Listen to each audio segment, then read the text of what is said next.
Ako si Maria Clara, ang nag-iisang anak ni Don Santiago at Doña Pia Alba. Ang aking kasintahan ay si Crisostomo Ibarra.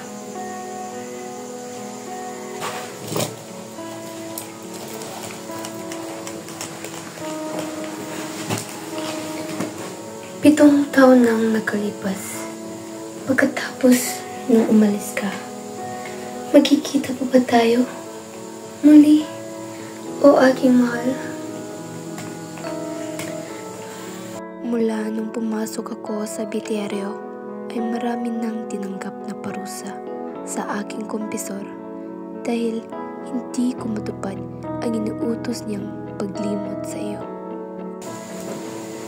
Ako ba'y di mo nalimutan?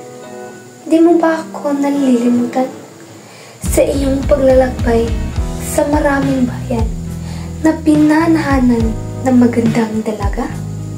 Lagi kong naaalala ang ating kamusmusan. Naglalaro tayo at kadalas ay nagtatampuhan. Sa ilog ay pinipili mo ang mga batong mabibilog at makinis upang gamitin natin sa pagsisindak. O bakit? Napano ka? Lumakad ka na. Di kita pipigilan.